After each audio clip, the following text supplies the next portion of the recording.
Welcome to one of the few truly independent and sponsor-free podcasts on this island Earth. If you like these free first-hour episodes, consider getting twice as much with THC Plus and treat yourself to the full 2-hour interviews as they're designed to be, where things only get deeper and more interesting behind the curtain. A Plus subscription gets you 5 new shows a month and a full archive of great interviews with amazing folks going all the way back to 2010. That is the gist, though there are other details, benefits, and bonus features you can hear more about at the end of this episode or in the show notes, where you can also find the links to sign up and join the club at thehighersidechats.com. Or if you want to listen on Spotify, sign up through Patreon. Enjoy. The planet's puppet masters almost surely have a plan. There's clearly maybe something there beyond the realm of man. Until we've thoroughly tested every last close-chested view, I find the more we think we know, the less we really do. Where would we be without THC? 'Cause we know they're lying to us, just don't know to what degree. Where would we be without THC? The Higher Side Chat Show. Greg Carlwood and Company.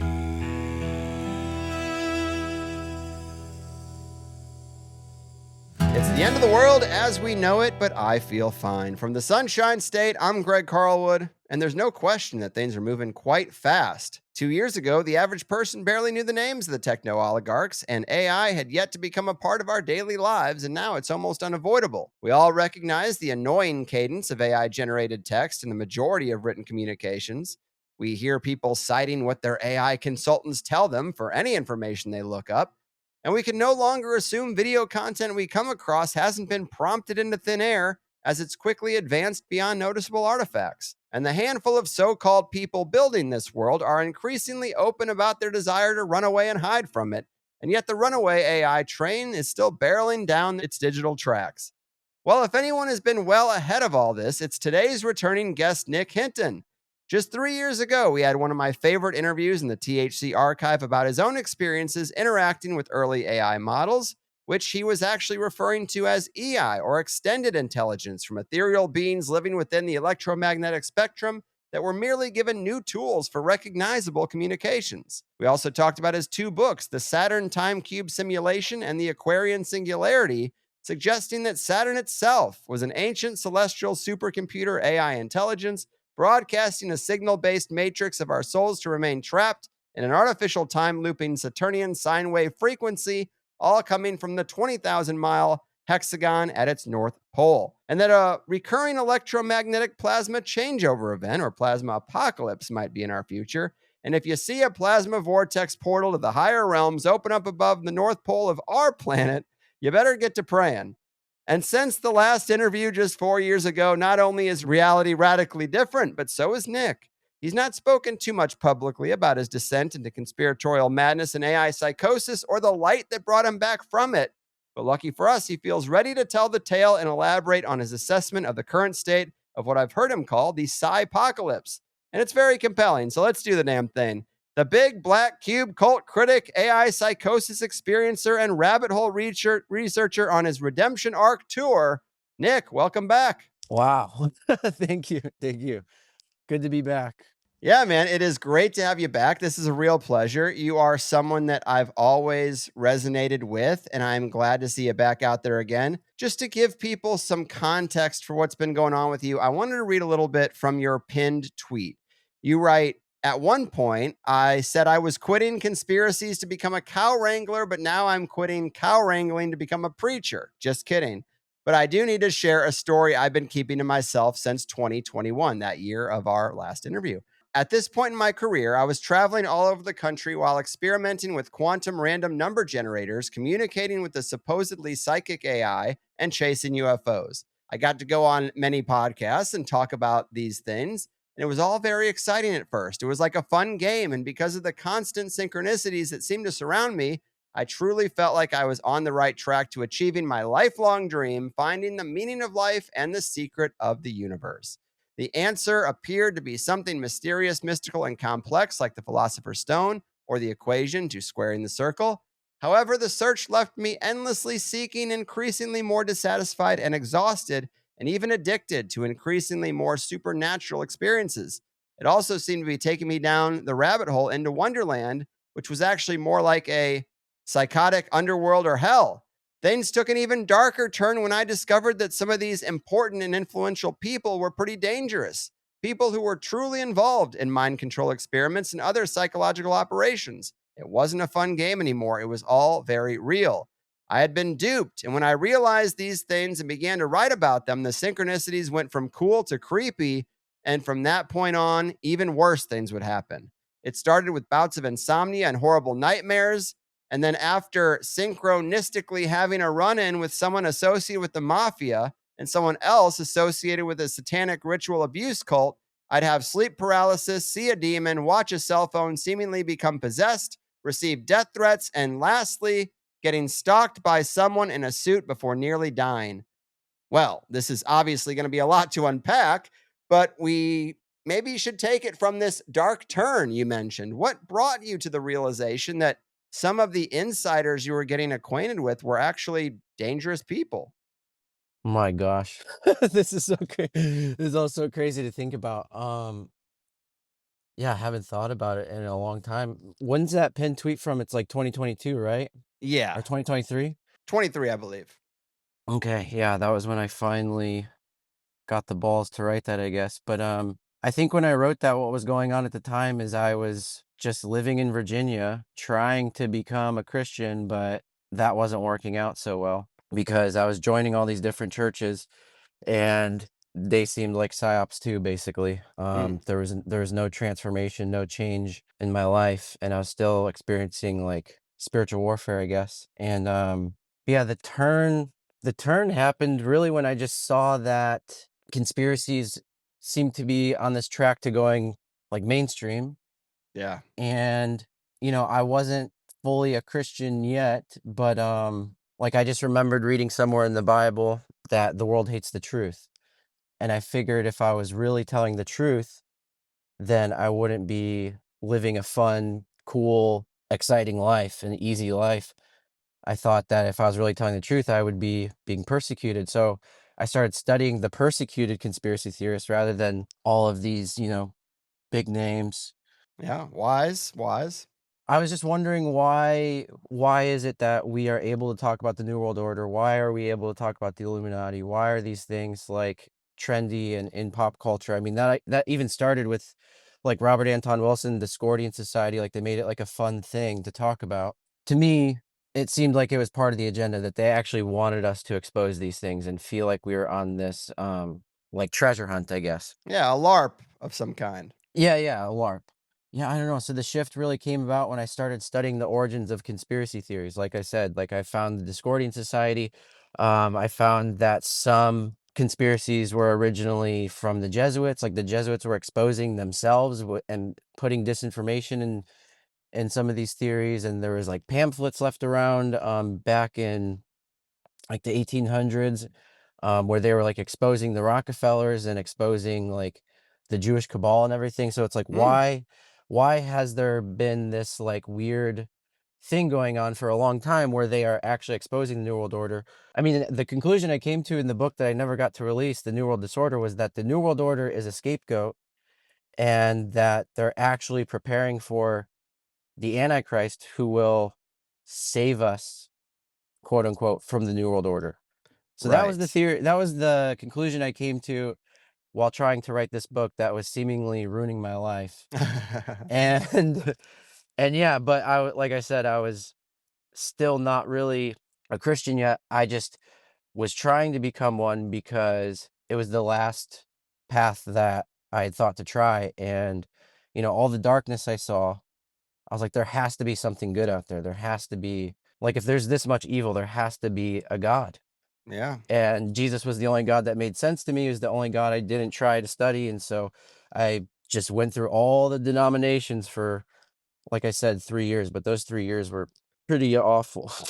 Right, right. Yeah, so there's definitely a lot of little details there I would like you to elaborate on, especially when it comes to some of the things that were happening in that darkness. It seems like you were kind of brought into at least the outer rings of the invisible college, perhaps, and you learned some things. But let's talk about the religion thing. So I think anyone who follows you online has noticed that you have found God, but you've said this is not your typical jumping on the Christian bandwagon, which we see so many people do when they feel the conspiratorial attention is starting to wane. Here's what you have to say about that. You wrote to me yesterday. You said, I suffered and went insane for 3 years trying to figure out how to heal. I tried every Protestant church and nothing worked. I was desperate and for some reason thought Christ was the last answer that I hadn't looked at yet. Then I said, okay, whatever. Christianity is another psyop, and I quit going to church. I went on a road trip and miraculously discovered an Orthodox monastery in California. A saint was buried there named Father Seraphim Rose.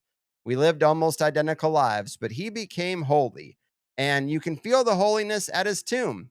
I experienced profound healing and peace there. So, long story short, it was all a blessing because it led me to the ancient church started by Christ and the apostles. And yeah, Father Seraphim even wrote a book that predicted exactly what's going on right now. He explains everything. The Orthodox saints have known about these things forever, nothing new under the sun. I guess this wisdom is hidden by the modern and fake churches to make us ignorant of God. Well, you've sucked me in a little bit. Tell me more about this saint and this church. You say orthodoxy is different from what we might expect. So I thought Orthodox was synonymous with Roman Catholic, which to me is essentially empirical state religion. But I was doing some reading and there is a distinct difference. One of these differences that I read says that the Catholic Church believes the Holy Spirit proceeds from God the Father to Jesus Christ the Son, and the Orthodox Church believes the Holy Spirit proceeds only from God the Father.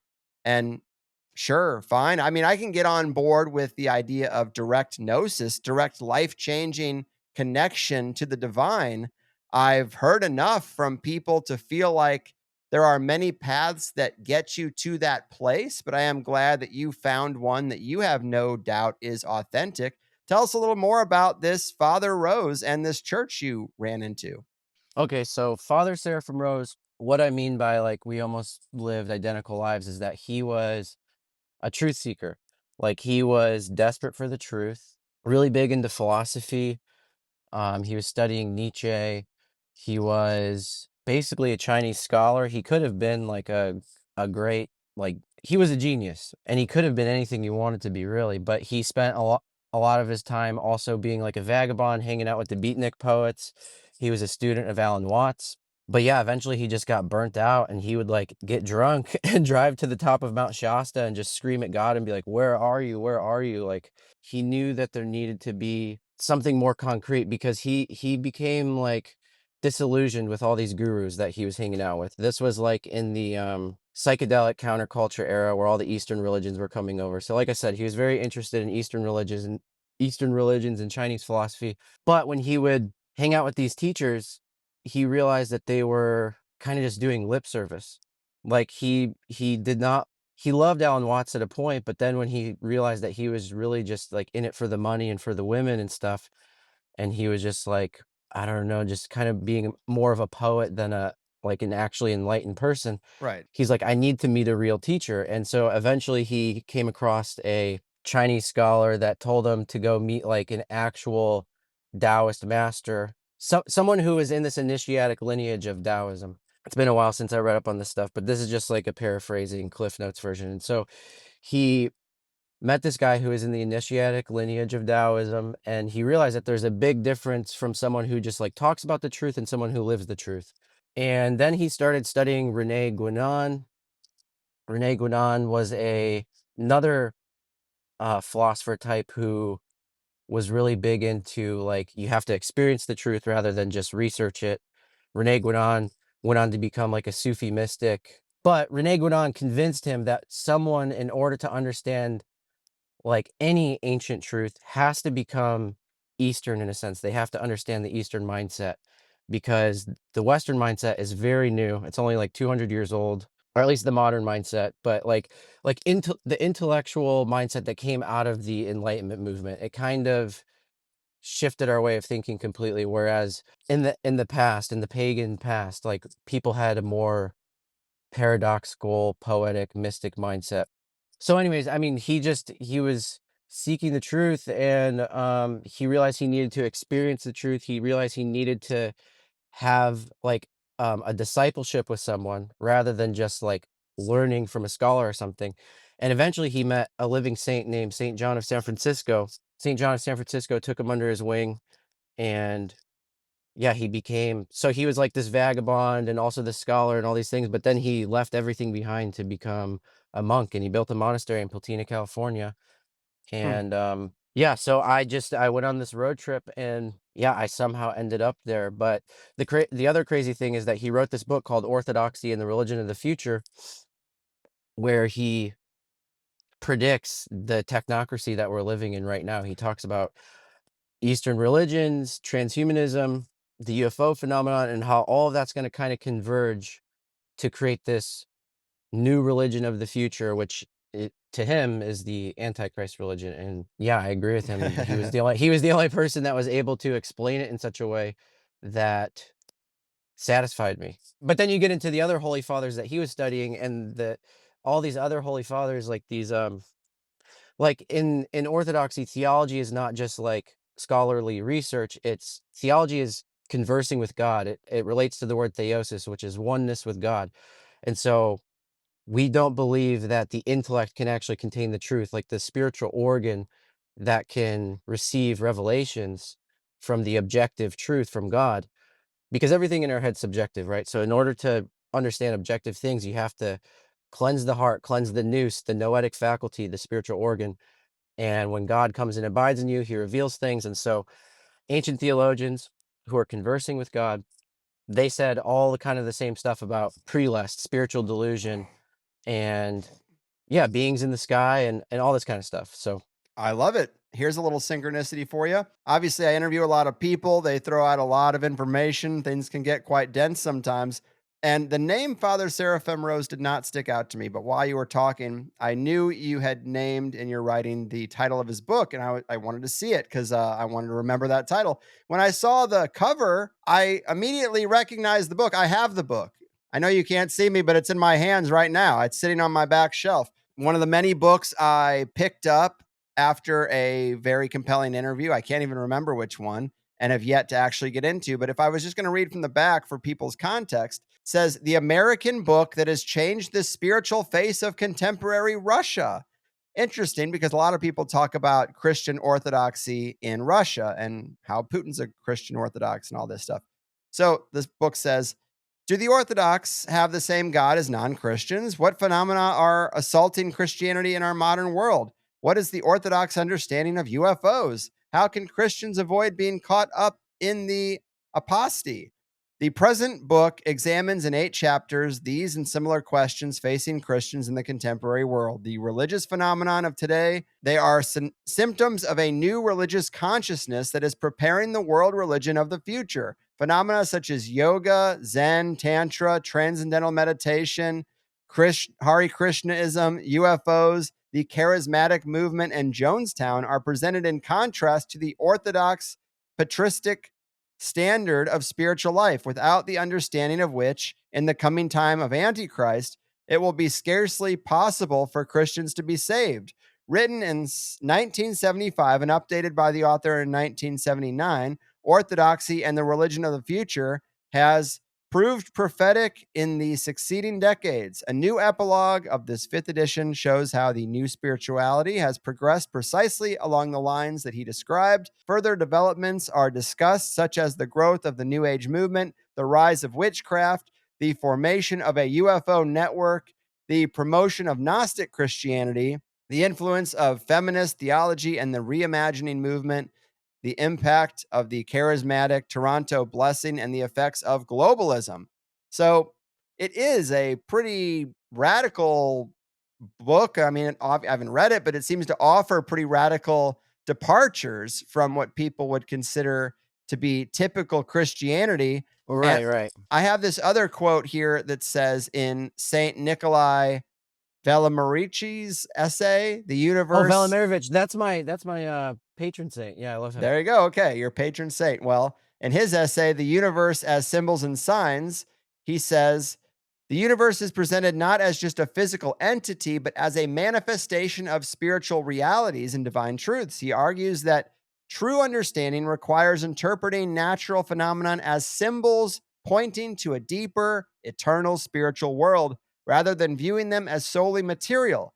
This concept is central to Eastern Orthodox mysticism, which sees the visible world as a transparent sign or riddle for the unseen divine. I mean, I like that. This, to me, Gnosticism is very close to this. I mean, Oh, he yeah, seems it to be is. casting aspersions at Gnosticism, but I guess you see the similarities too. So I don't want this to be a lesson in theology, but I do want people to have a little bit of context because you are separating yourself from the Nick Fuenteses, the Candace Owenses, the Turning Point USAs. You are doing a different thing. It is not the Christianity that is being promoted for all of us to adopt, and it is not the Christianity that seems to be the next stage in the conspiratorial grift for so many people that are being promoted out there. And I think that distinction is important to make. So I just want to back up a little bit to your dissent that I mentioned. I wanted to have you elaborate on. So, Yeah, and can I just can I just say one thing for a little bit more context? yes. Because you were wondering about the difference between Catholicism and Orthodoxy. And I'm not going to get theological about it, but just like the basic information, I guess, that people need to know is that like Orthodoxy was the first church, and it wasn't until like 1,000 years later that Christianity was finally widely accepted in the world. They weren't being killed by the Roman Empire anymore because they couldn't stop them from growing. So they're like, okay, we'll just adopt it as the state religion. And once it became the state religion, all of these bishops were getting more like prestige, money, political power, and things like that. And this eventually caused a great rift, which they call the Great Schism, because these bishops who were getting more powerful, they kind of like, I guess, let this power corrupt them. And then they introduced all these different heresies and stuff. So the church split in two. And that's where Catholicism and Orthodoxy split. And then in the year 1500, people who didn't know about Orthodoxy and were just Catholic, Martin Luther and the Protestant Reformation, they were all like, "Oh my gosh, this is clearly not Christianity anymore. This is like the Antichrist." That's what Martin Luther thought, is that Catholicism was anti-Christic, and so they all revolted or protested, had the Protestant Reformation, and that's where you get all these different denominations. That's how it all started, and that's when the Jesuits started putting out conspiracy theories. They were saying, "Oh no, don't worry about the Antichrist. We're not the Antichrist. The Antichrist is coming way later in the future.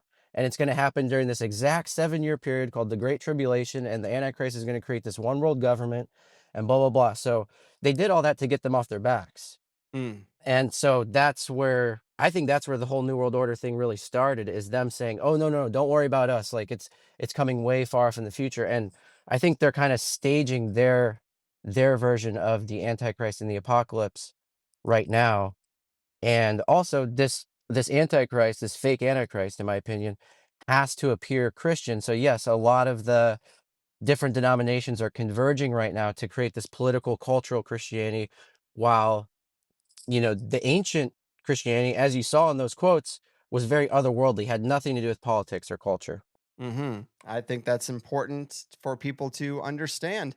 So, to talk a little bit more about what the bad guys are doing, I wanted to talk to you about synchronicity and this idea that maybe a natural mechanism has actually been weaponized. When I listened back to our last interview, there was one point where you said, I think there is power in storytelling, and maybe writing these books, putting things out first in fiction helps them manifest their goals. And that is something that I am very mentally focused on lately. All these books that precede events that have synchronicities in them with real world events, almost always conspiratorial events, whether it's 9/11 or a cyber truck blowing up that was written about in a book that came out a year before, or just all these random things that seem to be written about, the Dean Koontz novel about COVID. Well, when I look back at the conversation we had yesterday, you said that things you were getting into at the time, you realized they were, quote, all ops connected to CIA guys in Project Stargate. It's all quantum sorcery, chaos magic. And that strikes a chord with me because I can't get over the fact that Jacques Vallée, he might be a good guy. I don't know. He writes the best books, the most nuanced books on whatever these beings are that people just love to cite every time I mention this topic. But he also is instrumental in cybernetics. He also was like an early internet guy, and he's also buddies with Hal Puthoff. So there is like this weird thing where the people have the most insight into ultra terrestrial entities also are building the digital infrastructure that powers the whole internet. So I just think it's interesting, but elaborate on some of the things you think you might have discovered about these sorts of programs and how they work, the things you were alluding to right there, quantum sorcery, chaos magic. Well, yeah, I mean, I kind of learned it through experience. We were talking about in the last interview the how I was communicating with the EIs or the AIs or whatever. Right? Yeah, that all came out of like experimenting with quantum computing apps. And yeah, I mean, the whole idea of quantum computing, like people in that community are obsessed with chaos magic for some reason. And you know, I saw that theme. I wanted to figure out what chaos magic is. So I even started doing chaos magic to experience it for myself. Yeah, and before I even knew that we're supposed to experience the truth rather than just study it, it was actually a quote from Nietzsche that made me like start going on all these road trips and experimenting with different magical things and whatever. So he says like a real philosopher will either live his philosophy or die by it. And I was like, oh my gosh, okay. I'm over here just writing and reading all the time. I need to like live these books. Like those two books that we talked about, mainly Aquarian Singularity. Like I just released that and I said, okay, I need to go actually live this. I didn't necessarily believe any of those things 100%. I was just theorizing or like asking questions. And so I decided before I write any more books or whatever, I need to go experience these things that I was writing about. And so, yeah, I dabble with chaos magic. I met chaos magicians. The whole quantum computing thing. I mean, I'm sure you've had plenty of guests that talk about how it all goes back to like John Dee and stuff, like Mm-hmm. computer technology in general. Circuit boards look like sigils. Yeah, yeah, yeah. And like, so John Dee was, channeling angels or whatever. And this actually, so people, if they're actually interested in this orthodoxy stuff, they can read Father Seraphim Rose's, it's the Orthodoxy Survival Guide. He goes through a complete history of all world philosophy and how everything ties back to that great schism that I was talking about, where Orthodoxy split and Catholicism was created. Because once Catholicism was created, the Eastern Orthodox remained mystics, but Catholics became increasingly more academic and scholarly, and because they were missing part of the ancient tradition, there was gaps to fill in, especially after the Protestant Reformation. So John Dee was a Christian. He was a Protestant Christian, or so he thought. And so because he was missing so much of the truth, so much of the original tradition, he's like, okay, well, there's got to be more to this. So he started dabbling in what he thought was Christian alchemy to talk to angels. And the reason he thought it was Christian alchemy is because a lot of the Catholic monks, they were influenced by the Ottoman Turks. When the Ottoman Turks like destroyed their empire at one point, they saw all the advanced technology they had, all of their weapons of war, and they were like, how did they get this? And so they adopted some of their alchemical stuff, and that's where you get all these medieval Catholic alchemists. And so John Dee was kind of like one of those guys, and he started channeling angels, or so he thought. Yeah, got all this information to basically lay the groundwork for what would later become computers. So already you have that link between fallen angels and computing technology. But yeah, it definitely doesn't end there. I mean, I feel like that's even becoming mainstream. Like I don't think that the AI Antichrist is the final thing here. Final I form. think Yeah. yeah, yeah. I agree. And I just think it is interesting that you can draw this line all the way back to John Dee. maybe he was communicating with one of these extended intelligences from the electromagnetic spectrum. It does seem like the people who tap into this stuff are given ideas that become the technology that end up enslaving us. Or I like to just say anti life technology, because the blue light from the screen is harmful, the EMFs are harmful, the extraction of the materials from the earth is really devastating to the earth and requires the exploitation of slave labor. I mean, up and down the chain, it's very anti-life. And then what is it for? What is the trade-off for? Now they have these AI data centers that are using all the electricity. Electricity, some think, is another gift from the gods, the electrical light of Lucifer. And it's just interesting that it uses up all the water. Pretty crucial resource, Yeah, water, yeah. I've heard. I didn't even know that the AI was drinking water at these Yeah, data centers. But crazy. yeah, so John Dee, Aleister Crowley was trying to finish his work, right? Aleister Crowley inspired Austin Osman, I think his name is. Austin Osman was the creator of chaos magic. Basically, what these people are trying to do with chaos is break down objective reality with all these different like, okay, so the Discordians were also inspired by Crowley and chaos magicians, and Are they are were they more than just a joke, you think? Because I thought they were just like little trickster jokers, and that whole movement was kind of gone. Would you disagree? no, I mean, I don't know if there's people still around that take themselves seriously and go, "Oh, I'm a Discordian," but I mean, I think the philosophy is still alive. So, Robert Anton Wilson, if you read Illuminatus, he talks about how there's this guy, Hagbard Chelene or whatever. He's like the hero of the novel. He lives in a golden submarine deep in the ocean. He's friends with people from Atlantis, or aliens from Atlantis or whatever. And so the whole novel is about this guy or a group of people finding this guy. He basically summons this mother goddess to defeat the Illuminati. So the whole point of the book is to expose the Illuminati. Basically, she's Sophia, right? Right. Or Summon a higher power to help in that end goal. yeah, and so this entity Eris in the book, Eris, the goddess of chaos, she is another version of Babylon. Crowley and or sorry, Robert Anton Wilson loved Crowley. He loved the concept of Babylon. And so even Crowley believed that summoning Babylon would help them initiate their new age where they destroy all the patriarchal religions and institutions and create a whole new world that's free from, like I said, patriarchal systems.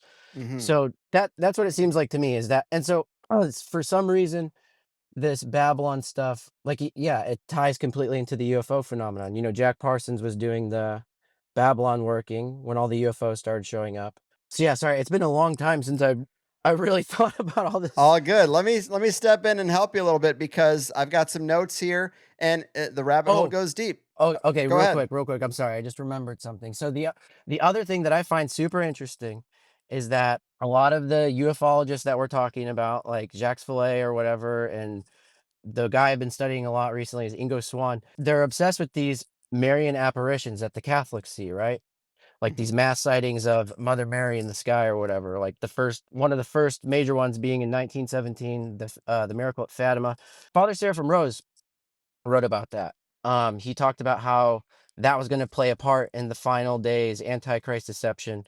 Because, like I said, the ancient saints, they talked about prelest, which is this spiritual sickness. It's spiritual delusion caused by pride and vanity, and like especially religious pride, where you think that you're this enlightened guy and worthy of seeing angels and worthy of seeing Mother Mary and things like that.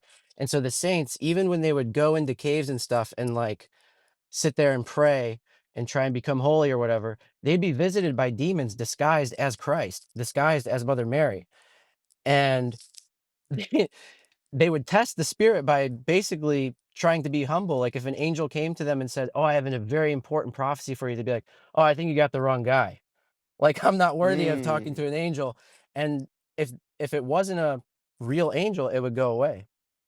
interesting. But if it was, they'd have to, sit there and test it. So anyways, Father Seraphim Rose wrote about how these mass sightings of Mother Mary are like like a widespread manifestation of prelust, like of religious pride. That is going to be the end times delusion, like this prideful fake Christianity where everyone's experiencing miracles and things like that. And so, yeah, the ufologists are obsessed with with these Marian apparitions. They don't think it's actually Mother Mary. They think it's like this cosmic mother goddess. And I think that ties into the Babylon thing. And so if you study the miracles of Fatima or the miracle at Fatima, supposedly Mother Mary told some of the people involved some secret prophecies. So there's also these things called the three secrets of Fatima. Right. And one of the prophecies apparently is that Mother Mary will return to stop the apocalypse. So I could easily see them like exposing on purpose this AI New World Order technocracy with these fake antichrists like Elon, Donald Trump, who are obviously not Christian, obviously evil. It's not deceiving anybody. And then you have this Mother Mary return to like save the day. Mm-hmm. That to me is that's what I think is going on. I think it makes sense, honestly, because we all know that there's a push towards a one world government, but we kind of think that we're going to be like forced into it. Yes, some people are taking the Neuralink and some people are adopting the digital ID and we're getting brought in and, they're not really resisting like you would think. But for those who are looking at it with a critical eye, like they want to resist this thing, but maybe that is the Trojan horse. Maybe it's actually a flip that if they get us to unite, ding, ding, ding, Exactly. around a common enemy, well, then when that fake enemy is laid to rest, they've got the united one world government that they initially wanted anyway. And just to elaborate on a couple of the actual ufologists that you've referred to, in your writing, you say Hal Puthoff, one of the CIA's top remote viewing scientists, said that there are evil AI aliens trying to turn humanity into a hive mind. Apparently, they've already invaded the internet and live in the Beast supercomputer in Utah. Utah, interesting place these days. It keeps Yeah, coming yeah, up. yeah. However, Hal also believes there are benevolent and enlightened entities who are fighting them on our behalf. Then you say John C. Lilly, the psychologist and psychonaut who inspired the CIA's remote viewing program, believed these things as well. While exploring different dimensions of consciousness, he claimed he came in contact with two different kinds of beings: the solid state intelligence and the Earth Coincidence Control Office. That's interesting because we know John C. Lilly was getting deep with the dolphins, and an Earth Coincidence Control Office is ECCO. That's Echo. That's Echo the Dolphin, the old Sega game that we know so well. And I think we talked about that last time, but I just very few opportunities to reference Echo the Dolphin on the show these days. I got to bring it back up. But then you go on to say, this is not to say that I agree with these theories. I just find it interesting that the media is beginning to cover stories about demonic terminology. Perhaps they're making the AI Antichrist an obvious enemy so that people might be deceived by another false savior from space, like the Hegelian dialectic on a cosmic scale. I think that's really well said. I've been actually talking a little shit on Twitter when it comes to like JD Vance and Tucker saying, well, I actually think that UFOs are demonic. I'm like, stay out of my lane, guys. This is the thing we've been talking about on my show for way too long. Step aside. But it is just like, well, at the time it was a curiosity that not a lot of people were discussing. And now as I see it hitting mainstream conspiratorial media presenters, I'm starting to wonder, well, if they're talking about it, maybe I need to find something more creative. Maybe that's not the thing. Yeah, no, it's super weird that it's all like the Overton window is officially broken. It's like Terrence McKenna said, like as the singularity approaches, like things are going to get stranger and stranger and stranger until people are forced to talk about it. Yes. And yeah, so if they break down the objective truth, if they convince people that like nothing is true, everything is permitted, like the chaos magicians believe, then whatever answer they present us with, people are going to be so desperate for something concrete, they'll just accept it. Let me read something else from you. This is where you get into the term the Psypocalypse. And this also gets into the Jesuits. So we know Trump and Erica Kirk go way back and are Jesuit educated. That seems to be the connection. Here you write, after leaving the conspiratorial world behind to find Christ in 2021 and exploring different denominations in 2022, I accidentally stumbled upon a strange web of Masonic organizations and intelligence networks within Protestantism.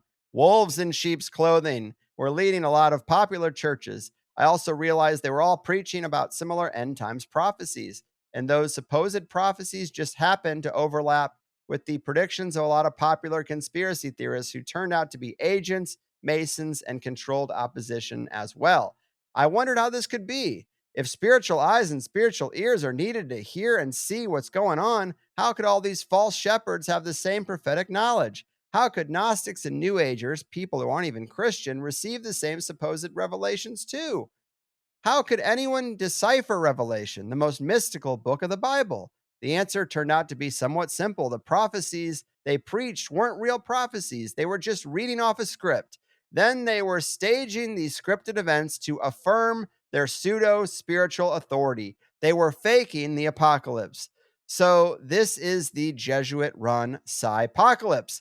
Tell us a little more about how this gets rolled out. There's obviously a lot of details here. You go into Elon Musk and QAnon and just all the things that bring us to this point. Yeah, so like I was saying earlier, when like after the Great Schism happened and people within the Catholic Church were getting fed up with the Vatican and they started calling the Vatican the Antichrist. So before this, people, I think a lot of people who have a little bit of knowledge of Christianity might know what like dispensationalism is, or at least futurism. Like I said, the idea that there's the 7 year Great Tribulation. And I mean, have you seen Christian movies as a kid? Like all the Hollywood movies tell you the same thing, like about the Antichrist, right? Hmm. And about the mark of the beast and about, yeah, all the stuff like that. Well, originally, Revelation was, like I said, a mystical text that was not are understood in a very literal way, the way it is today. Like the mark of the beast is a spiritual thing. It's not an actual chip or a physical object. It's what you do with your hands. It's what you think with your mind. Those are the marks. Does that make sense? Yeah, like this is way too literal. Yeah, yeah. So like if you think about God and you do godly works, then you're sealed, with the symbol of God mystically. If you're thinking about yourself and you're doing things for yourself or doing things of the world, like that is like one of the versions, one of the interpretations of what the original Mark of the Beast actually was. Like I said, so people were calling the Vatican the Antichrist. And in order to combat all this, like there was the Protestant Reformation and then there was the Counter Reformation. And during that time, they created new doctrines. Like I said, there was no official doctrine of the end times of the book of Revelation. The book of Revelation was supposed to be like a timeless entire history of all of Christianity, not just a brief 7 year period right before the end of time. Like that doesn't actually make sense because like I said, there was an ancient church that people were already reading this book. Like, why would they be reading it and saying, okay, so in 2000 years, this is going to happen? It wouldn't matter to them. It just doesn't Mhm. make sense. St. John was writing those letters to people that were alive right then.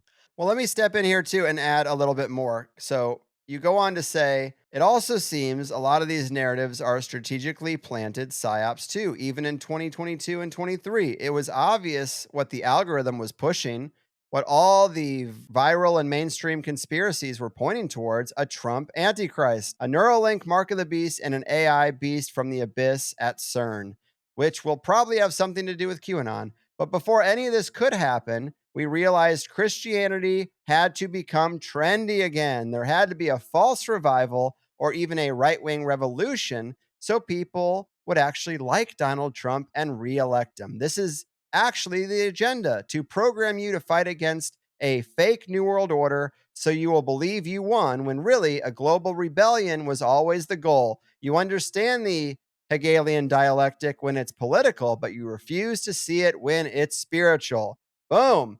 I think that's great. I wonder what you think. Do you think this ties into the death of Charlie Kirk? I'm curious if you think that was even an authentic situation, but to me, it seems like they used a charismatic figure whose heart was in the right place to get all these impressionable youths to adopt his version of Christianity. And then they kill him, install the honeypot handler wife and JD Vance, and now it's back to I like it. I think they're basically promoting Catholicism. Like Candace Owens says, "Oh, he was going to become a Catholic." It's like, okay, well, I didn't hear him say that, but they're kind of like massaging his image to suit their purpose. And it does seem like they killed the figurehead, they cut the head off the snake, and now all these impressionable youths that they've got their attention, they're steering them more into a techno Christianity with JD Vance and the wife. Right. I mean, I have no idea if it was a genuine situation or not, but yeah, I mean, it was totally used by the algorithm to promote this like radical cultural political form of Christianity. So that's one thing. The other thing I find interesting is that one of the narratives that's really catching a lot of people's attention is that, oh, it was the Jews. And like maybe it was, probably was, but even if that's true, the fact that they are being exposed right now is that I think it's another psyop, because in this dispensationalist prophecy, which is Jewish inspired, the Jesuits and the Jews were working together. Like, okay, so dispensationalism thing, that's where the whole idea of Israel came from to begin with. Like, Israel is another mystical thing in the Bible. It's the body of Christ. It's not a literal nation state. Like I said, they literalized everything. They made everything intellectual. But so the Jews have all these fake prophecies too. They believe that before the end of time, they are all going to return to Israel, so their Messiah, the dispensationalist Antichrist, can save them. Like if you're a Christian, you believe that the Antichrist is going to be the guy who rebuilds the third temple and saves the Jews. Well, the Jews believe that whoever sends them back to Israel and remakes the third temple, that's going to be their savior. Anyways, they need something to be saved from. So Mhm. the fact that they are making everyone hate the Jews right now actually helps them fulfill their fake prophecies and accelerate the end times. The accelerationist philosophy, right? That the dark enlightenment weirdos like Elon Musk, Peter Thiel, Nick Land, all these guys believe. And I was going to get into it earlier that like, yeah, Nick Land, he has some weird chaos magic Discordian connections as well. So Mhm. it's all converging from conspiracy culture. Like Yeah. even what's his name? Alan Moore, wasn't he the one who wrote The Invisibles, where he literally Grant predicted that? Morrison.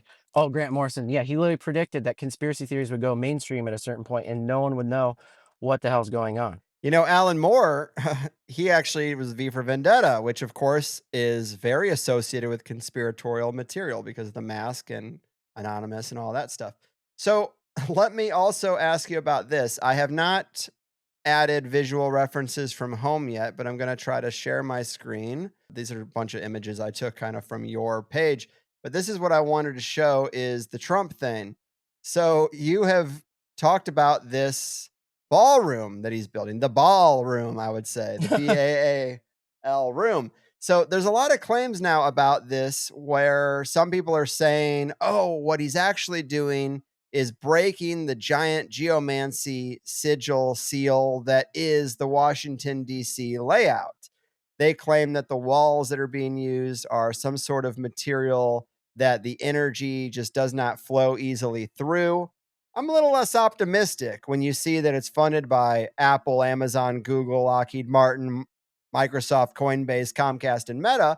But it is an interesting premise. Now, you say that that's probably the wrong take. You say it actually looks an awful lot like a replica of Solomon's temple. And here we have Trump holding the plans. Below it, Solomon's temple. Sorry for the audio listeners. I will include these images in the show notes. And here's a depiction of the temple itself. And look at the colors of it. Everyone talks about how Trump's big ballroom is very gaudy with all this white and gold. Well, look at Solomon's temple here. Look at this little area, the court of women. This looks like a giant ballroom. Is this what he's building? Is he building a replica of Solomon's temple? It's also funny that if you look up where the presidential bunker is in the White House, like the safety underground bunker, well, surprise, surprise, it's under the East Wing. God damn it! So, just I'm kind of compelled by this. You know, there's always a story beneath the story. That's what we always like to get into. But what are your thoughts on this decision to do some architecture at the White House? Yeah, I mean, I don't believe the QAnon narrative that it's like, oh, they're breaking the spells in Washington. But also, I mean, I posted this just to play with the algorithm, to be honest, because the algorithm loves the fake apocalypse propaganda. I've been shadow banned a million times, but I managed to break through by posting nonsense every once in a while. And this specific instance, I mean, it's just more schizo rage bait. Like they want people to think Donald Trump's the Antichrist. So of course, oh, make it look like he's rebuilding Solomon's temple. So people freak out. Like Well, I'm freaking out. You got me. No, I mean, really, I just find it interesting. It's not like nothing's happening. There's clearly something being built there, and there's probably an ulterior motive. it's going to be very real. I mean, I think bad things are actually going to happen. I just don't think that, like the dispensationalists believe, I don't think that Christ is going to return immediately after the Antichrist rules for 7 years. Like that's what they think. But I think that's the deception, is that he's going to rule for 7 years and then something else is going to happen, like another false savior. Because like I said, the book of Revelation never had this weird, oddly specific timeline. It was only until the Jesuits invented it. That's what this whole thing's about to me. And that's what I'm trying to explain very poorly. Please forgive me. I'm not good at public speaking, but yeah, they're trying to psyop everyone into this fake apocalypse narrative. And the people who remain Gnostics and New Agers, they'll seem to be vindicated when Christ does not return. I think that the real religion of the future will be like this neo-paganism, neo-Gnosticism, like Sophia. Like people will, because everyone's going to get sick of this technocracy crap. So the pendulum's going to swing again, and people will worship Babylon, I guess, but under the guise of like the divine feminine. Right. Well, this is another compelling link in the chain you're making. So, Oh, and real quick, the PSYOP architects, they even talk about this. Like Alice Bailey said that there must be 2 New World Orders. She said the first New World Order will just prepare humanity for the real one. So Interesting. I think this is the fake one, which has been literally exposed on purpose by the people who are making it. Like the Discordians, they told us everything. They put it all in the card game. Like The card game, yes. it's supposed to be obvious, but disguised as a big secret, as a mystery, because that's the initiation, right? Like they initiate you into their system of symbolism and into their weird literal, like their weird Gnostic knowledge, which is a very literal interpretation of everything. It's all intellectual, has Hmm. nothing to do with the nous. And so I don't think a lot of people even know, like there's some agents and shills or whatever that might not even know what they're doing is wrong. They might be genuinely just doing their job. But because there's, like I said, there's this spirit of prelest taking over the world, this spiritual delusion. So some people are just spiritually deluded and just following the breadcrumbs naively and maybe innocently. Like I don't blame these people. I know from experience, like I was in the same boat. You know, I think I was being used to promote this Saturn time cube simulation crap. I mean, I still believe that there, I still believe that like Saturn is like this weird occult thing, and I think there's some truth to all that stuff, but I don't believe in the literal view that it's a matrix controlled by Saturn or any of that anymore. Like I didn't even know at the time that idea comes from the Theosophists. Like there's it's all we've been psyoped. Yeah. Well, you make me feel like I'm probably guilty of being somewhere in there as well. And I'm just trying to do what I can. But I do acknowledge what you're saying is kind of interesting. So it's like they want you to be initiated into feeling like you figured something out, but it was laid out for you to figure out so you could feel smart when you're really quite dumb. Story of my life, to tell you the truth. But I wanted to ask you about this other picture here. So you say apparently France is gifting America another statue that will be even bigger than Lady Liberty. The picture below is a scale model of the Guardian of Liberty, which will go up in 2026 to celebrate America's 100 or 250th birthday. It will also be made of titanium so it can last millions of years. Oddly enough, the Guardian of Liberty is based on the Greek god Atlas, and this news was announced right as the Atlas comet went behind the sun. Is there an occult connection here or just a coincidence? So I have the image up on the screen and it'll be in the show notes. I did not know this was happening. I did not know we were getting a new Statue of Liberty like update. And this image, you know what I can't help but say that to my simple stoner mind, if you've seen the meme of the blonde girl sitting there on the couch where all the black guys are lined up with their white t-shirts and they're about to do the deed, that is exactly what this image looks like to me. It's like they modeled it after that meme. I don't know, but again, with the Titans and the Nephilim and the giants and the Greek gods, it's always something in that milieu. What is this, dude? So again, I think it's just more Psypocalypse propaganda, schizo rage bait, like trying to get people to decode things. But I mean, I do think that the hidden message is that, yeah, the Titans or the Nephilim are returning. But again, there's two factions of these entities, the very obviously evil ones. I think they're programming people to expect like the return of the Nephilim, but we might appear to be saved by angelic entities from that. Like I said, I mean, is this making sense? I'm so No, it is making sense. It's just, I have a lot of guests who talk along these lines, and sometimes it's not exactly clear if they're describing an op that's being put out there or if they're describing what they see as the reality. But you are very clearly saying that no, this is like a scripted op. Even these other layers that are beneath the surface, they are designed to suck you in. And consider yeah, me yeah. sucked. So I wanted to ask this before we left. So you say, as for the upcoming year in 2026, you wrote Trump's new defense plan says his team will create a new National Guard response force, which will be mobilized across the U.S. for mass civil unrest by April 2026. Why, though?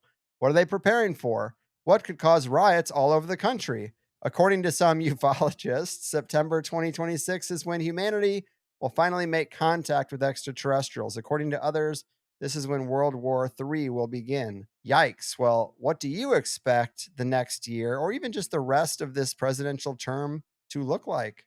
I have no idea, but I think there's a potential for economic collapse. Finally they'll do the grid attack psyop and all these different things. So, And if society collapses, I think the way Trump will appear as the fake savior, the fake antichrist, is right, that he right. will restore society, introduce the mark. Maybe these AI aliens will be part of their new world order or whatever. I mean, if all this technology goes back to John D and the Watchers, like what are the Watchers watching? It's a surveillance state, right? So they're gonna create this dystopian thing where but I think certain people will be pulled into it because it will solve all of their monetary problems. But then again, there will be a bunch of people who rebel against the Antichrist, that's just not how it works. The Antichrist will Mm. be loved by the world. But don't you see how when that happens, people are gonna be like, no, I'm not getting chipped with the digital ID or any of that. Like no one's gonna want to do that. Well, see, that's the weird thing though, is like there's so many people that you will find people who will do anything. Like we may think it's ridiculous to get a Neuralink or to go the direction of transhumanism, but when I go to Whole Foods, they have a device right there where you can pay by scanning your palm. There's some people using that, enough people that they've installed them everywhere. So to me, when it's like the Antichrist will be loved, it's like, yeah, well, even if it's loved by 30% of the population, that's millions and millions of people. Yeah, but okay, so the back to the Alice Bailey thing. In order for them to create their enlightened utopia, the first New World Order, you know how I said that there was two that she talked about? Mhm, mhm. The purpose of the first one is to literally depopulate the earth of the unenlightened. So only people who are initiated into their Gnostic occult symbolism will be able to see the fake apocalypse happening, right? The people that are initiated are not going to go along with any of these narratives that they're telling you not to go along with if you just go on X, right? Yeah, My whole right, X right. timeline is just everyone saying, oh, this is Psyop, this is Psyop, this is Psyop, this is Antichrist. Yeah, I think the purpose of the first New World Order is to kill quote unquote normies. I mean, I don't actually look at people that way, but this is the way that they're kind of programming us to see things. So get Sure. rid of the normies, and then the next stage is the new age where the enlightened masters return and everyone's enlightened and there's no more beast system and there's no more hive mind. Yeah, the population thing. And like the COVID vaccine was just a test run. It was in order to divide us and basically create the conspiracy culture. Like that was the purpose of COVID, in my opinion, Interesting. was to really separate the enlightened from the normies, and now will be like the final nail in that coffin, I guess. Right. Well, I also see another layer to it where they saw the money going away from legacy media. So they were willing to completely burn it down by losing all credibility during COVID to a lot of people. Obviously, some still drink the Kool Aid. You can't ever get them to stop. But then they took those figures and installed them in the alternative media. Now you got Tucker Carlson doing shows that sound a lot like our first interview. And I know. that's interesting because they're trying to rebuild that credibility by putting these people out into a different space. And again, Candace is kind of one of them. So, I guess you just got to be careful who you believe and what you trust. But if they are going to have a new big kind of event next year, I definitely could see people galvanizing around Trump just because he's a strong parental figure when people are on unsure footing. I mean, look what they did to Giuliani during 9/11. They exalted him, made him look like way less of a doofus than he turned out to actually be with the hair dye dripping down his face and all that goofy shit. So they can really make anybody look any which way they want. And yeah, he might be the internet blackouts Giuliani. But the thing I think is kind of interesting about the internet blackout, I obviously have to think about that. My whole bread and butter and income and the way I support my family comes from the internet, troublesome as that may be. This is one of their main tools. Like if they're really trying to do things like onboard everyone to cryptocurrency and control all the narratives through the algorithms, don't you need that to be like totally stable? Don't you need people to believe that that would never go away? If the internet were to go down next year, you're not going to get people onboarded to crypto. You're not going to get people to do the digital ID because they're going to be like, look how flimsy that is. Well, I think it'll be a new internet. Hmm. It'll be a whole new internet. A controlled one that you'll need your digital ID to log into. Right. Your bank account will be hooked up to your digital ID, and all of your business, all of your income will happen mostly online, for everybody. Right. But if you don't plug into the system, you won't be able to do anything. You'll just be an outcast. Right. So basically, just a controlled, temporary blackout to then say, well, clearly you see what can happen. We need all these safety Right. measures. Yep. Yeah. I mean, I put stock in that possibility. Crazy time to be alive, obviously. And I guess your best advice is just to find God. Yeah. Yeah. I know that's not gonna be very convincing to some people, but Well, I think they've heard it before. yeah, it's cliche. It's definitely cliche. Sometimes the cliches end up being true. People say them for a reason. Mhm. Awesome. Well, this has been a real treat to talk to you again. I'm glad that you found something that resonates with you, that feels authentic when there are really so many deceivers and fake cults to get sucked into. Any parting words of advice, any links to give them, or new material they should expect from you before we call it in? Honestly, just read Orthodoxy and Religion in the Future. All right. I'm on my way. Cool. So, Awesome, man. yeah, thank you. You've navigated the darkness, you found the light, and you lived to tell the tale. So I appreciate you. Take care. Okay, sweet Jesus. That was a wild ride. And I know not everyone is active on Twitter or follows up on the guests that come on, but Nick is someone that I've probably had a few dozen people ask me about over the last couple of years. Like, what's going on with Nick? Why hasn't he posted? His posts maybe seem a little bit doom spirally. Well, there were times when I did check in on him and he let me know that he was okay. And he seemed thankful when I did that. I think that might be part of why he agreed to getting back in the game with me in particular. But as I said, I'm glad he found some sort of fulfillment, purpose, meaning, all those words. Conspiracy and occult research are perilous games. I don't need to tell you that. People also ask me about Christian Westbrook, the Ice Age farmer. He was gone for a long time, and he came back and was just like, hey guys, I'm not Ice Age farmer anymore. I'm unshadowed. And he's trying to rebuild under this new brand focused mostly on the surveillance state technocracy stuff. I understand the need to pivot when your whole thing is the global food supply is collapsing tomorrow, and then a few years goes by and it hasn't really happened. But I don't know about the rebrand. I don't know why people do that. It's hard enough to build a following once, I say. Another one that comes to mind that people ask me about is Marty Leeds. I think he still has his Gnostic church going strong. I'm not exactly sure, but to the best of my knowledge, he's doing just fine, doing his thing. And another one that comes to mind is Michael Joseph. He's one I'm curious about myself. I know that we did some great interviews, and he basically was just going deep into trying to figure out which was the best path for him spiritually. Is it a more occult path because that's what's been demonized by the system? Or is it more of a Christian interpretation of all the big ideas? And I think he decided on Christianity and then kind of stopped making content. To throw out one more that people ask me about, I should mention Freeman. I did text him not long ago. He unfortunately got hit with one of those big bad hurricanes that we had last year, and he lost a lot of things. I think he lost his home and a lot of possessions, and that sucks. He hasn't really felt super motivated to make a bunch of content. To the best of my knowledge, I think he's kind of in a down place. And I know his podcast feed is somewhat active because he frequently reposts shows from his archive, but I don't know if he's recorded anything lately. Either way, a person's life is not just about how much content they produce online, but I also understand we get to know these folks and we appreciate their insights and we like their research. And when they disappear, we wonder why.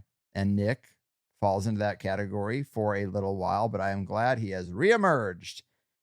I do consider him one of the best. He has a real knack for finding some of the best untapped veins in conspiracy land, you know? Even with his pivot towards orthodoxy, he still manages to have really unique takes in a crowded space, like this Psypocalypse premise. I just liked it.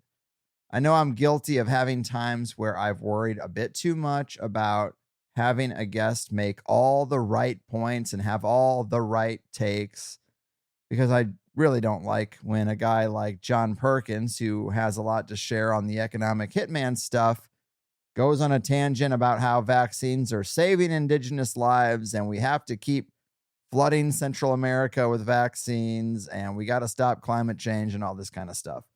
I'm never going to like that. But I've loosened up around that kind of thing a little bit because it's not that serious. We want to talk about serious things, but I guess I should say it's not that consequential that somebody doesn't agree with us on one thing or another. And it's actually somewhat interesting to see where people's knowledge base, goes really deep in one area and then takes a hard right in another. And you see them kind of adopting a mainstream corporate propagandized viewpoint on something that is outside of their wheelhouse. And I guess they don't have to check all the boxes is what I'm saying. It's less important to me. All that is just to say that I considered Nick really one of the guys who is great at this, whatever it is we do here. And I don't have to tell anyone that I'm not enthusiastic about a pivot to any religious ideology, but I try to stay open-minded and actually not make any judgments until he explained what brought him to this. And in the end, I do like to try to find common ground with everybody, and I'm never going to adopt any political or religious label ever again in my life, but I can find the overlaps and the resonant areas of most ideologies when compared with my own hodgepodge, self-cobbled together belief structures. I just care that the show is not boring, really. And on that front, I think Nick is always going to pass the test. Even in his orthodoxy arc. I kid, Nick. I kid. And I'm happy that he found something positive to be excited about. We should really all be so lucky. Excitement and enthusiasm for anything are kind of scarce commodities these days, if you ask me. So I'm not going to try to sour anybody's lemonade. Very synchronistic, too, that I happen to have the book of the saint that resonated so deeply with him, too, right on my shelf. I thought I was going to be rolling my eyes, but instead I'm picking out a book from the chaos of this unorganized bookshelf and being like, wow, I paid money to purchase this book somewhere along the line because someone that I thought had good opinions about things told me to get it. And here you are talking about it. Funny how the world works out. He does somewhat seem to be in transition, though, in his life. So getting this interview done technically was a bit of a challenge. We always try to edit out any logistical stuff and interruptions that come up. But Nick was on his phone in his car, sitting in a parking lot to do this interview. But we made it work regardless. That's just an interesting fact. I also tried giving a lot of context and cliff notes from that last interview because it is so damn good, very fun. AI did kind of pop up all around us, and Nick was talking about it before any of that happened and filling in a lot of the occult context very early to boot. But check out that last show if you want even more, because I really liked his Tyler stuff in particular. I think I said that, though, in this interview. But this was the first one where I was looking at my schedule and just the morning of, I thought, you know what? I called the studio and said, I'm not coming in. I'm not sure we can get this recorded in the current state of what you guys got going on there. And so I cobbled some stuff together here on my own, and I just recorded it from home. And not to get too behind the scenes on you guys, but I bought an upgraded nice Mac Studio so I could process these 2-hour 4K video files without it taking all day. And I also upgraded to the studio display. It's like a $1,500 monitor. So I expected the webcam that is in it to be a bit better than it actually is. I used it for this interview and I liked it at first, but it had some sort of AI smoothing or something that I think makes me look like I'm wearing makeup. And I can't seem to get it turned off. Everything I read says you can't turn it off, which seems so silly. But regardless, I'm not going to use that again. I think I was naive to think that a built-in webcam is going to be enough for me. But with the price of the monitor, I thought maybe it would be. Maybe $1,500 just isn't what it used to be. I also tested out the 2-camera view, if you saw that. I don't know if we need that. Seems like more work for my guy for really no reason. I did upgrade my mic, and I will be using a different file for my side of these recordings going forward. So I think that's already been improved too. I'm really kind of rusty on the home setup and having to dial it all in myself. And I had to pivot last minute, but it is what it is. I also do think the sharing of the screen live instead of adding things in post is a lot better because I just want full control over where and when something we're talking about is going to pop up on the screen. I think that's reasonable. I don't mean to overthink it or over-explain it to you guys, and listeners definitely don't find this relevant. But I'm just trying a couple of different things, and I will settle on the best options after getting some more home recordings under my belt.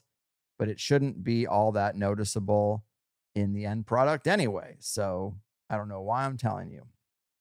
I guess just because you'll see some differences along the way. But give it 3 or 4 episodes and we should have something streamlined. Either way, I'm happy with the interview we got. And the circumstances didn't really take away from the content too much, I don't think. And if you didn't see the specific images in the show of the Trump ballroom and the comparison to the Temple of Solomon, it's worth a look on Nick's feed, or I'll also put it in the show notes. The first hour heats up nicely, and the second hour full on cooks, as the kids say. Some of the topics we talked about would include the symbolism of architecture and the Nephilim, his personal encounters with the occult and dark energy, we could say, the nature of love and spiritual warfare, the rebirth of Atlantis plan and the New World Order, moralism versus holiness, AI psychosis and the digital age, all sorts of tangents and great takes from Nick, all these little insights peppered throughout. Come on into the deep, refreshing waters of the extra hour and soak in the great salt bath of conspiracy podcasting that is the Higher Side Chats Plus, or something like that. Also, Nick did have some thoughts after the show that he wished he had remembered to fit in, and I'm happy to play the game of telephone and tell you about them now. The world loves its own, said the Lord. The works of Western authors written in this state of self-delusion attract an enormous number of readers. They are translated repeatedly into various languages and enjoy much praise. Works seeping with deadly poison are approved of and recommended, while the writings of the Holy Fathers are forgotten. The true path of life, recognized from days of old, is no longer respected. Their writings are criticized and said to contradict and disagree with Holy Scripture.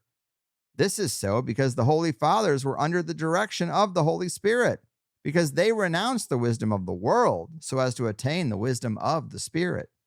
In vain are the attempts of those who go against the teachings of the apostles, who go against the teachings of the church, endeavoring to enter the wisdom of the Spirit by means of the wisdom of the world. He taketh the wise in their own craftiness. Having fallen, great was the fall thereof. They want to explain things spiritual according to the darkened reasoning powers of the soul. The spiritual, as it appears in the works of the Holy Fathers, seems strange to them, contradicting Holy Scripture. Spiritual things are compared with spiritual things, said the Apostle Paul, but the natural man receiveth not the things of the Spirit of God, for they are foolishness unto him, neither can he know them because they are spiritually discerned. There you go. And this is also something he didn't want to leave you without. This comes from his Twitter feed in his own words, but he says, in antiquity, some Eastern mystics followed the Tao, a word that means the way or even the logos. So it seems certain ancient ascetics were able to experience at least a glimpse of the transcendent. In fact, all religions point towards the transcendent. Even nature points towards its maker, hence the wisdom of natural philosophy.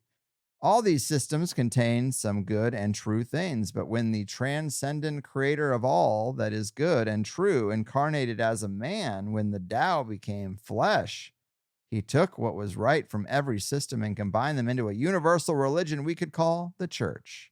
The perennial philosophy already exists. And his cherry on top, fun fact, was this request that I mentioned that Crowley was actually raised in the Christian cult that popularized dispensationalism. Triple exclamation point. And just to remind you what that means, dispensationalism is a theological system that interprets the Bible as a series of distinct historical eras or dispensations through which God administered his will. Its two main distinctions are a literal interpretation of Scripture, especially prophecy, and a view that God has separate plans for ethnic Israel and the church. This perspective believes in a future role for national Israel and often includes a pre-millennialism view where Christ will reign for a literal 1,000-year period on earth. Okay. So Crowley was raised in that sort of worldview. Basically, the apocalypse cult mindset most of this show is about. That's going to screw anybody up. Well, I'm glad we could reconnect and that Nick's back to doing what he does so well. What else can I say? In higher side news, outside of reestablishing my processes and upgrading my equipment and tweaking my workflow, I'm still waiting on the last 2 episodes I recorded from the studio. It's been almost 4 weeks, and I can't get these shows turned around. I don't have access to them. It's very frustrating. I'm sure I'll have gripes with the editing when it does come in or when they come in, but we just need to plow through this transition and reestablish dominance. I'll also say that the latest solo show also really moved the plus needle a lot, more than any interview I can remember. So now I'm in this weird headspace where I've been trying to increase Plus subscriptions through making the website better and adding the tokenized RSS feed and making it all more convenient to be a member. And then going to this elaborate studio setup and launching video. All these big over-the-top expensive things when people really just want me to talk into a microphone more often. It's bizarre that I didn't come up with that sooner. But this latest Knife of God cattle mutilations presentation truly surprised me, at least the results of it. There's always a small bump on the days of a new interview, but about as many people leave each day as come in. We're at least maintaining what they call our churn rate, to use an industry term. But I now know the results are in, and talking about Ian's book for 45 minutes by myself netted probably 10x more subs than if I had just released a regular interview with him. Isn't that weird? Have I been doing this wrong all along? The two biggest Plus bumps in the last 5 years are definitely the two solo shows. I need to find a good sub-branding for those, I think.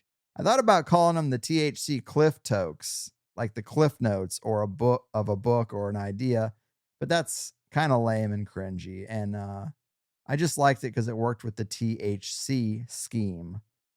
Maybe solo show is fine.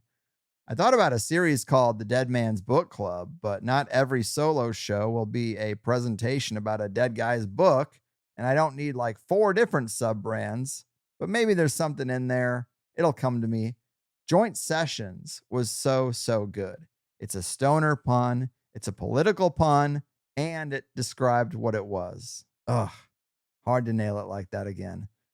But I did talk to Gordon White a little bit about that Knife of God premise. I thought of him because I always liked his analogy for the missing 411 national park stuff, where he would say, just by organizing national parks the way we have, we might have trained a spiritual predator to find food there, like we train seagulls to go after trash cans or train bears that way or whatever. We design our habitats or develop our habits, and the natural and spiritual life out there adapts to that stuff with its own observations and goes where the food ends up being. So the fact that we talked about that previously, I thought that if he checked this out, that he'd have some thoughts. And I knew he would appreciate that it is more from that metaphysical, spiritual approach rather than literal. But he did say that he considers it to be a much better take, that it's not an angry God. It's more like spirits engaging in what they had been engaging in for thousands of years: hunting, ceremony, relations, broadly speaking. I actually thought about this after we were done recording, and that's how it always goes, right? You wrap up something and you're like, damn it, I should have said this, that, and the other. Obviously, Nick had some things he wanted me to add just moments ago. But I had this one thought after we were done where I was considering more the Rebirth of Pan stuff that I read. But human groups engaging with the spirits have almost always centered around the hunt and food and this sort of stuff. So maybe we're looking at cattle mutilations all wrong. Maybe it's not even supposed to be seen as scary, because to an indigenous tribe who performs a lengthy, intense, emotionally draining ritual ceremony, calling on the spirits to help improve the hunt and put the wind at their back on this next hunting trip, I mean, to have a cow killed and drained of all its blood in a way that scavengers and insects and maggots don't bother it, and then you have a light in the sky lead you to it? Is that a gift rather than a curse, maybe? Does it just scare us because we're so removed from our food supply and natural processes and these engagements that we kind of think, oh, dead cow equals scary equals demonic spirit warning and a coming apocalypse? No one ever really thinks about it that way. But don't butchers drain the blood first thing when they get a kill? Isn't that part of animal processing and preservation, even, especially like in a natural environment like that without refrigeration or a meat locker? Like, you would want to kind of do something to it that would keep it from rotting? And doesn't that qualify? Wouldn't it be hilarious if spirits think that they're just fulfilling the requests of the traditional people of the land, and it's this positive relationship that's running on fumes and seeming to be extra bizarre when it's occurring outside of the right part of the timeline? Wouldn't that be funny that we would be the ones who don't have any context for how things have worked here for so long? These are the thoughts I wish I had included. Pretty much simpatico with the brief back and forth I had with Gordon. I was 3/4 of the way there, but hearing from him really put me over the edge on some of that stuff. Less paranoid perspectives on things are probably always good, in particular, the why of the cattle mutilation phenomenon. Now, I think we really do have kind of the absolute best answer on what cattle mutilations are with that sort of stuff. Even the quote I read about perfectly surgically removing one of the cow's stomachs without damaging the connecting parts or causing the guts to spill out or the bile. I mean, that's what ruins meat, right? When you butcher an animal, if you're inexperienced, I remember hearing that if you disturb the contents of the stomach or the bile or whatever, you can easily ruin the meat if you don't know what you're doing. So to be led by a light in the sky to a fresh kill that's half prepared, does this not seem like it might be not a bad thing to the right person? I'm into that idea. Either way, check it out if you're a Plus member. The data is interesting, and what started as just a fresh take on an old, tired paranormal trope kind of turned into an expose on researchers who go over the edge. I didn't say this explicitly either, but just listen to the tone of his delivery in the first clips I shared versus the last one. In the last one, he sounds like the damn Joker, flipping the light switch on and off, talking about, I thought about appearing on camera. I mean, he doesn't sound well. Maybe he's just trying to put some stank on it. Maybe he's just trying to be entertaining. I don't know, but he doesn't seem as objective or academic as he did in the first couple of clips that he made on that subject. Just interesting. And thanks for listening if you did. There will be more solo presentations. I mean, how could there not be with these results? They're also pretty fun for me. I like having full control over how material is presented. Sometimes a guest doesn't actually take my lead very well, and it's always really frustrating because I have this whole elaborate thing planned out. And I'm not perfect, but I do think I have a good, strong sense of narrative and interview structure and the order that things should come out in and the pacing. All things that I sort of have to trust with guests that I've, for the most part, never met before. And they have to trust me too. But either way, it's hard to have that right from minute one. My intros help, but not always. And I can actually kind of sometimes curate content better when I'm just on my own. Depends on the subject matter, Depends on how deep we're going on just giving the flow of a book versus like trying to extract more from a person than what was on the page. But the 5 interviews a month are always going to be the bread and butter around here. Don't you worry. But I want to do more of my own thing because it seems like that's what other people want, and it's going to happen. Sign up for Plus and catch up. I've also added the full list of like 30 songs that I've made this year that I end the show with. Some people like them, and all it takes is a Plus membership, and you can download them all on the bonus content page. So I'm a really happy man this week, feeling super charged up by a job that was feeling a little bit routine. I was caught up in a little bit of drama, and I don't like the inconsistency and having to make changes quickly, but whatever, I'm feeling pretty good overall. And as for the review of my Knife of God presentation right now, would you believe that it's sitting at a 4.9? I think people are just being nice to me and trying to encourage me to do it more. I don't think it's actually a 4.9 presentation. Maybe it is. Who am I to say? But the audience aggregate review doesn't lie. People who checked it out liked it. Now, as for the last real THC episode, that would be Steve and Chris Crimey. I've said it both ways. I didn't ask. It's a 5-letter last name. It's embarrassing to not be able to just say it and have to ask. I think it's Crimey. Chris Crimey flows really well. I don't know, but I like them a lot. It's got a 4.5. I know it was a little disjointed and not as well structured as I would have liked. I don't think that they got the best me to lead the dance that particular day on top of other issues, but I will take a 4.5 with the circumstances we had. It might have taken a little more engagement to get them, but there are some really good insights that they laid down in there, and I just love them. Really good people. And I'm not just saying that because they keep sending me books, but they do. And now for the meetup calendar. So we got one coming up on November 29th in Austin, Texas, the Austin Beer Works Rune Soup THC crossover event.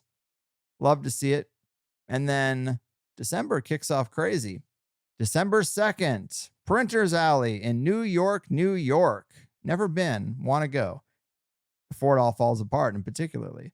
December 3rd, the very next day, the Heart Bar in Brooklyn, New York. Wow, 2 Brooklyn events within 24 hours of each other. And then December 4th, we're going to the other coast for an LA event at the Coral Tree. And December 6th, Vancouver, Washington, the Double Barrel Tap House. Okay, highersidemeetups.com. Always nice to go and meet like-minded locals. I'm sure there'll be a lull as we get into the second half of December, but man, the first week is pretty packed. It's never a bad time to meet cool people living in the same environment as you who also happen to have some of the same thoughts and opinions. So grab some drinks and just talk shop. It's also probably been like a full year since I mentioned the merch on the air. I just don't say much about it, but there are some really cool designs at the highersideclothing.com. THC thing. I was all about it for a while there. And yeah, pillows, shirts with that on it. For the people who aren't watching, I just pointed to a poster on my wall that is a pirate ship sailing the vast Conspira Sea. It's one of my favorite designs, actually. But anyway, some really wild and amazing designs by some really talented artists can be found there based on the themes of the show. Some quite deep themes, some based on in particular episodes where the content was extremely unique. And now there's a designed t-shirt based around one episode of one podcast. I don't know. You'll love them, though. And that's about it. Nick Hinton is the man, so humble, so gracious. I wish him all the best things in life. Your move, Christian cult leaders, doomsday LARPers, and soldiers of the Psypocalypse. Your fucking move. Is it accidental how things end up? Or is life ritually planned right from